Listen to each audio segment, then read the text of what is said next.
네, 서울에 이제 새로 지을 땅이 없다는 거는 이제 다들 인정을 하는 모습입니다. 그러면 재건축 재개발밖에 없는데요. 근데 이게 또 정권이 또 바뀌면 재건축 재개발을 별로 안 좋아하는 정권으로 바뀔 것 같다는 두려움이 생겨서 시장이 약간 긴장을 하고 있다는 느낌은 저는 좀 받고 있는데 그래도 최근에 오세훈 시장은 이제 출마를 하지 않고 시장 역할을 계속하면서 약간 재건축에 대해서 완화적인 스탠스를 좀 유지하는 것 같습니다. 이번에 평가 기준이 좀 바뀌었다고 하죠. 그 안전 이런 걸 좀 줄이고 이제 생활이 불편하면 위험하지 않더라도 뭐 층간 소음이라든지 뭐 주차라든지 이런 것들을 10% 높여가지고 재건축으로 갈 수 있는 길을 조금 더 열었다. 뭐 이런 평가가 나오고 있던데 그러면 두 분께서 보시기에는 서울은 정권의 색깔 이런 거 없이 땅이 없기 때문에 재건축 재개발은 이제 일단은 좀 부양을 하는 쪽으로 갈 것이라고 보십니까? 소장님 먼저 말씀 주실까요? 뭐 공급 부족은 공통적인 의견인 것 네. 같고요. 문재인 정부 시절에도 공급이 부족했고 윤석열 네. 정부도 부족하고 네. 차기 정부에서도 부족합니다. 네. 서울 수도권의 공급을 늘리는 방법은 재건축 재개발밖에 네, 땅이 없으니까요.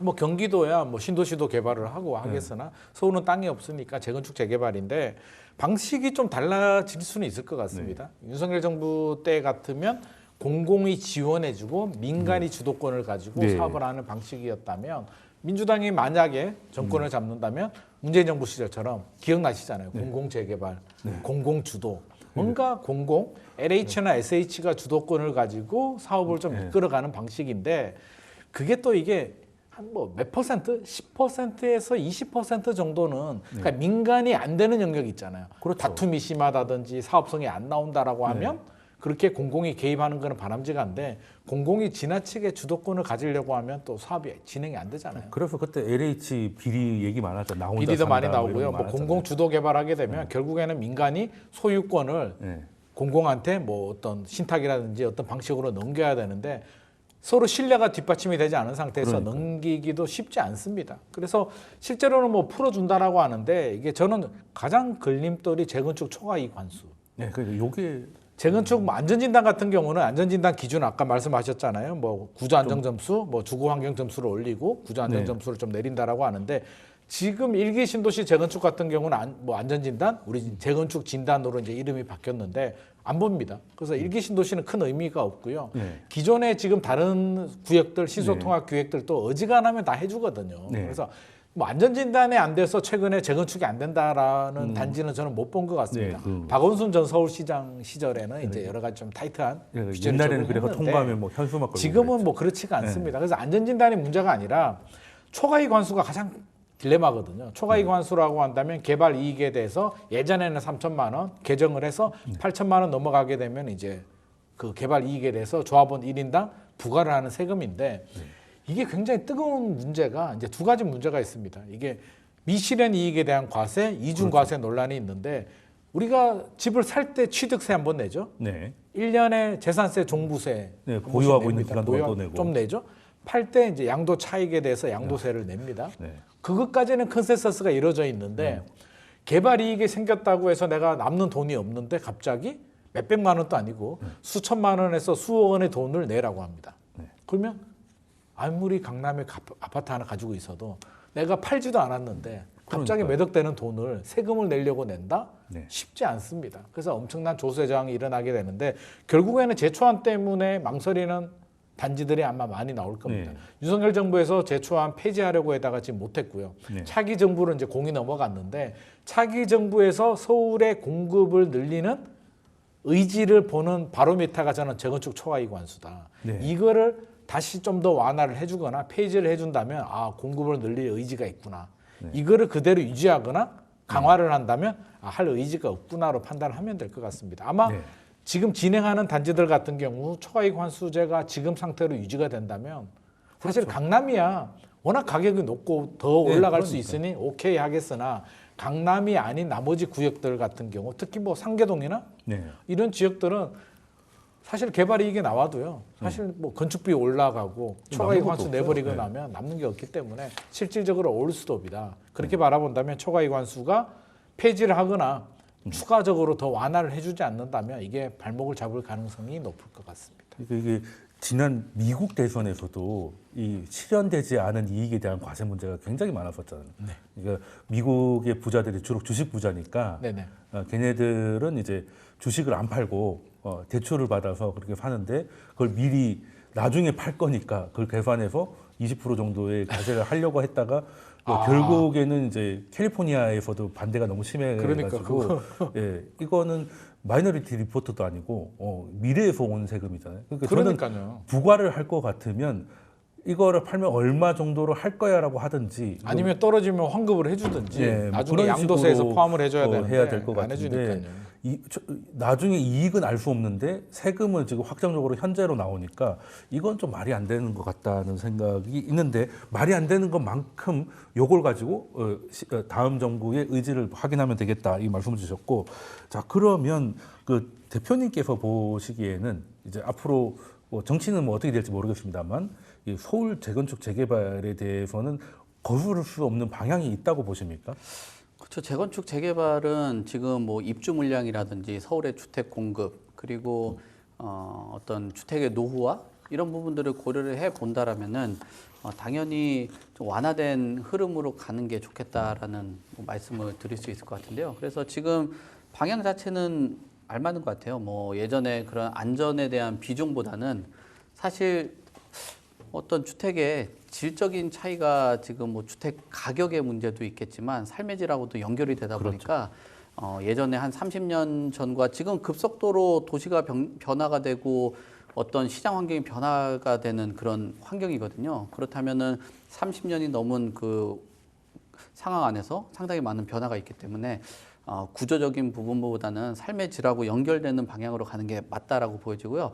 그리고 다만 이제 공공 쪽에서 개입을 하는 경우 그리고 민간 쪽에서 하는 경우에 대해서 조금 더 확장적으로 열어놓는 거는 어떻겠냐라고 보거든요. 개인적으로는 뭐 이제 우리가 허가를 받고 하는데 이게 재건축 재개발 같은 경우는 지금 굉장히 뭐 공권력이 좀 강하다라고 이야기해야 될까요? 뭐 공무원들의 어떤 뭐 권한이 너무 일반 개발보다는 더 들어갈 수밖에 그렇죠. 없죠. 예, 아무래도. 그렇기 때문에 네. 뭐 용적률 같은 경우는 사실상 뭐 인정해줘야 되는 거는 뭐 공공의 것이기 때문에 네. 인정을 해줘야 되고 그 추가적인 용적률을 바탕으로 재건축을 하게 된다라면은 네.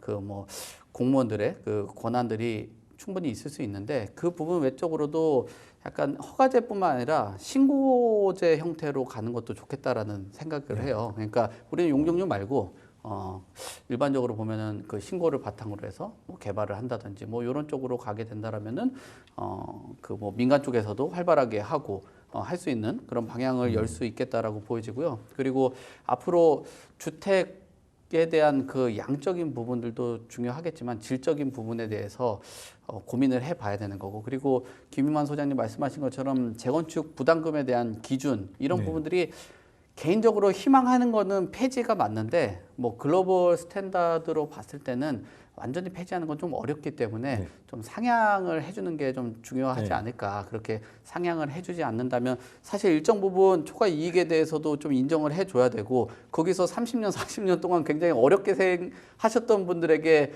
뭐 조금의 그런 그 상승분에 대해서도 인정도 못한다라고 하면은 그거는 좀 문제가 있다라고 그렇죠. 보거든요. 그래서 일정 부분은 초과 이익에 대해서는 좀 납부를 해야 되겠지만 그거를 너무 과도하게 예전에 문재인 정부 시절에는 뭐 최대한 90% 가까운 네. 수준까지도 가져간다라는 거는 그거 뭐 재건축 하나마나 뭐 그러니까 안 하는 그냥, 게 낫죠. 예. 90%를 세금으로 낼 것 예, 같으면. 그리고 네. 그 돈을 가지고 본인들 뭐 월급 받아가고 뭐 공무원들 뭐 월급 받아가고 다른데 그게 뭐 감시도 잘 안 되는 비용으로 계속 하다 보니까 그 시민들이나 국민들이 좀 열받아 하는 거죠. 네.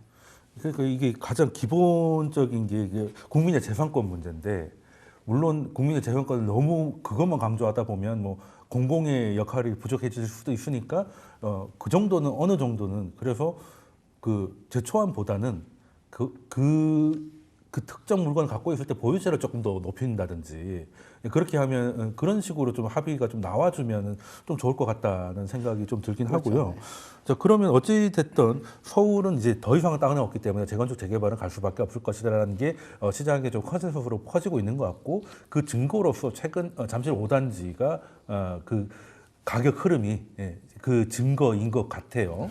신고 같은 것들이 계속 나오고 있고 그리고 잠실 같은 경우는 아파트 오래됐지만 5단지 오래됐지만 마음만 먹으면 얼마든지 실거주할 수 있는 환경이기 때문에 모든 게 잘 맞아서 가격이 좀 강한 흐름을 좀 보이는 것 같은데 그러면 이제 목동이나 이런 다른 지역들까지도 특히 우리가 여기 방송하고 있는 여의도 지역까지도 거래들이 조금씩 나오고 있더라고요. 네네 맞습니다. 그럼 이거는 이제 시장에서 재건축 재개발이 어떻게든 지금보다 나아질 거라는 생각에 약간 기대감을 가진 거래들이 발생을 하고 있다라고 해석을 해도 되는 거죠. 이게 바로 똘똘한 한 채죠. 똘똘한 한 채. 재건축의 특징이 이제 기반 시설은 좋은데 아파트만 노후화된 거거든요. 그러면 그 얘기는 30년, 40년, 50년 전에 지은 아파트가 주변에 인프라가 얼마나 잘 되어 있겠습니까? 그렇죠. 아파트만 노후화되니까 결국 아파트만 새로 짓게 되면 인프라가 매우 우수한 곳에 그렇죠. 신축 아파트, 요즘 얼죽신이라고 하는데 신축 아파트가 만들어지니까 이제 열광을 하게 되는데 당연히 소득이 있는 분들은 인프라 좋은 신축 아파트에 더 많은 그렇죠. 비용을 지불하면서 들어올 능력이 되는 분들이기 때문에 지금 말씀하신 것처럼 뭐 강남, 음마아파트도 지금 속도를 내고 있거든요. 여의도, 목동도 계속 신고가 나오고 있습니다. 교육 환경 너무나 좋죠. 그래서 결국 이들 단지들은 건축비가 올라가도 어떤 뭐 초과이익 환수가 있더라도 그래 낼게 왜 가치가 더 올라갈 수 있으니 나는 괜찮아라고 할 수가 있는데 문제는 서울에 뭐 강남 3구, 용산구, 여의도, 목동만 있는 건 아니잖아요. 그렇죠. 나머지 지역들 그 고급 아파트에 들어갈 수 없는 분들이 훨씬 더 많단 말이에요. 그럼 그분들이 사는 아파트는 어떻게 할 것인가?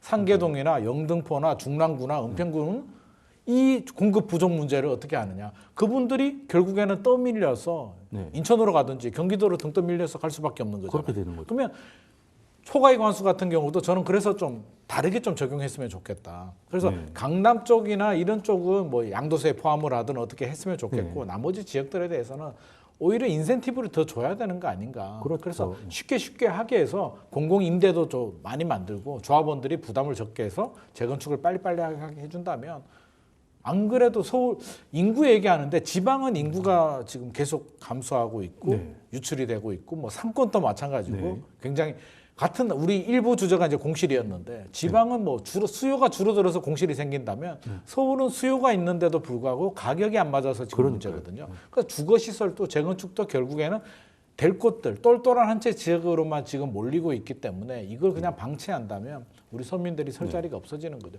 서울은 강남은 결국에는 좋은 지역들은 부자들만 사는 캐슬이 될 수밖에 없기 때문에 이걸 그냥 방치할 수는 없는 문제이고요. 결국에는 재건축이 돈 없는 또 비용이 소득이 낮은 지역들도 재건축이 쉽게 될 수 있는 방안을 좀 찾아야 될 것 같습니다. 그러니까 일단 우리나라가 경제가 어떻게든 뭐 저성장이라도 성장을 하게 되고 한다면 지금 아까 주거의 질도 말씀 주셨는데 가게 수만 볼 게 아니라 그 사람들이 자기 능력 안에서 원하는 삶의 그 주거의 질이라는 게 있지 않습니까? 그렇습니다. 그걸 확보를 하려고 하면 아무래도 이제 신축이나 이런 것들이 굳이 강남이 아니더라 하더라도 계속 공급돼야 되는 건 분명한 사실인 거거든요. 맞습니다. 그런 부분에 있어서 지금 그 한 명의 그 한 채만 가져가라는 건 너무 단순한 거 아닌가? 그 한 채 때문에 지금 똘똘한 한 채가 생기는 거고요. 강남 3구, 용산구, 여의도, 목동 지역들만 그러니까 올라가는 어떻게 거죠. 보면 부동산 시장의 저주 같은 표현이 똘똘한 한 채가 2017년에 처음 나오기 시작하면서 그 이후로 양극화가 완전히 심해졌고 정권을 맞습니다. 넘어갔다 하더라도 요거 해결이 돼야 되고 아까 뭐 취득세, 보유세 그리고 양도세까지 내는 이런 다주택자들이 적폐가 아니고 사실은 애국자 아니겠습니까? 세금 제일 많이 내니까. 그리고 다주택자들이 결국에는 또 전세, 그렇죠. 나머지 임대 집들은 공급도 전세, 하고. 월세를 공급해주는 민간 사업자인데 이걸 적폐 취급을 하게 되면서 모든 문제가 생기는 거죠. 그러니까 이거는 지금이라도 과거에 실수가 있었으니까 그건 지금 와서 되돌릴 수는 없으니까 앞으로 어떤 정부가 들어서든 그 과거에서 조금 교훈 좀 얻었으면 좋겠다는 생각을 하고 자 그러면 이제 거시적인 질문 이제 하나 더 드리면서 마무리를 할까 하는데요. 한국은행이 2.75였던 기준금리를 그대로 동결했습니다. 사실 올해 초에는 이거보다는 좀 빨리 내릴 줄 알았어요. 그렇죠. 이거보다는 더 내릴 적어도 이 시간에는 2.5 정도라고 생각을 했을 텐데 그래서 경기가 너무 안 좋으면 2.25까지도 전망을 했었는데 그렇죠. 지금 그 관세 때문에 인플레이션 우려로 미국이 멈추는 바람에 한국도 같이 멈춰 있어요.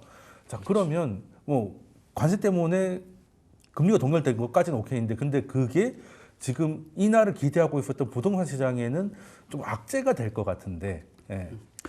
그래서 대표님이 보시기에는 이게 금리 흐름이 시장에 어떤 영향을 줄 거라고 보십니까? 금리 동결이 시장에 큰 변화를 주지는 않을 거라고 보여져요. 네, 지금은 금리가 문제 아니다. 금리가 오히려 인하될 거라는 것들에 베팅하는 거랑 올라갈 거라는 거에 대한 그 베팅을 두 가지를 놓고 본다면 네. 동결은 그렇게 큰 의미가 없고, 앞으로 인하될 수 있다라는 거는 누구나 예상을 해볼 수 있는 상황이거든요. 그리고 국내 정세 자체가 지금 너무 좀 혼란스럽잖아요. 사실 뭐 지금 우리가 경제 DMZ 하고 있지만 정치적인 이슈가 지금 상당히 많이 네, 좌우를 아직도 안 하고 있는 끝났죠. 상황이거든요. 대선까지는 그러니까 두고 이 있으니까요. 상황에서 금리가 인하되고 부동산 가격이 오르고 하면 또 다른 그 정책 방향이라든지 나중에 새 정부가 들어왔을 때 잡기가 좀 어렵겠죠. 네. 사실 저 개인적으로는 어떤 분이 다음에 그 대통령이 될지 모르겠지만 이 수혜를 상당히 입을 거로 보여져요. 본인이 이제 대통령이 되고 금리까지 인하가 된다면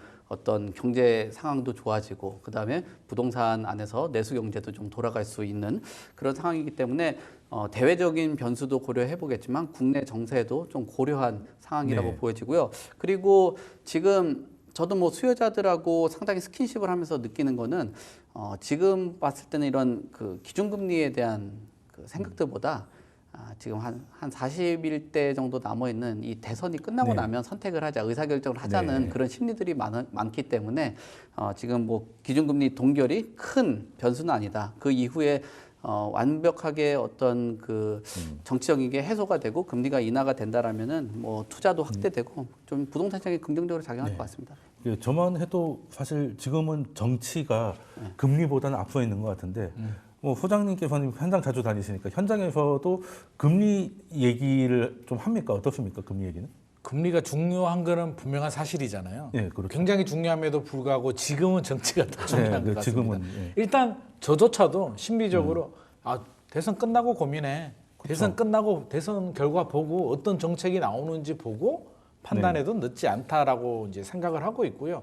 최근에 토지거래가구역을 풀었다가 묶으면서 2월, 3월 서울의 핵심 지역들은 엄청나게 올랐다가 지금 겨우 이제 상승률이 이제 좀 둔화되고 네, 있는 약간 상황이어서 한 번 올랐어요. 한 번 뜨겁게 달아올랐기 때문에 단기간에 다시 이렇게 끌어오르기에는 수요자들도 좀 쉬어야죠. 그래서 쉬어보면서 나오는 정책들을 보고 네. 미국도 좀 봐야 되고 그러니까요. 트럼프가 도대체 관세를 뭘 어떻게 하려는 건지 네. 도무지 종잡을 수가 없기 때문에 일단 그래 6월 3일까지는 지켜보자. 6월 3일 이후라도 그러니까 기준금리는 희망은 살아있잖아요.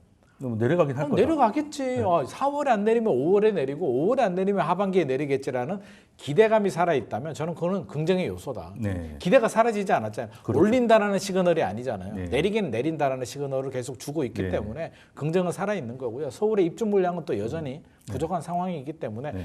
기본적인 모멘텀은 달라지지 않았다. 그렇다면 조기 대선 이후에 네. 사실은 정책도 뻔합니다. 이게 누가 대통령이 되더라도 시장이 안정적인데 갑자기 막 규제를 할 수는 없는 거거든요. 그러니까요. 그러니까 사실은 조기 대선이 끝나도 특별히 달라질 건 없다. 네. 결국에는 시장에 답이 네. 있다는 말씀 드리고 싶습니다. 예, 알겠습니다. 그러면 금리가 다시 메인이 되려면 금리의 방향이 바뀔 만한 상황이 돼야 되지. 그렇습니다. 지금 이제 속도의 문제이기 때문에 금리는 메인 요소가 아니다는 게 이제 현장의 분위기라는 두 분 말씀 주셨습니다. 그러면 오늘 두 분 말씀 여기까지 듣도록 하겠습니다. 지금까지 김임환 소장님 그리고 송승현 대표님이셨습니다. 두 분 말씀 감사드립니다.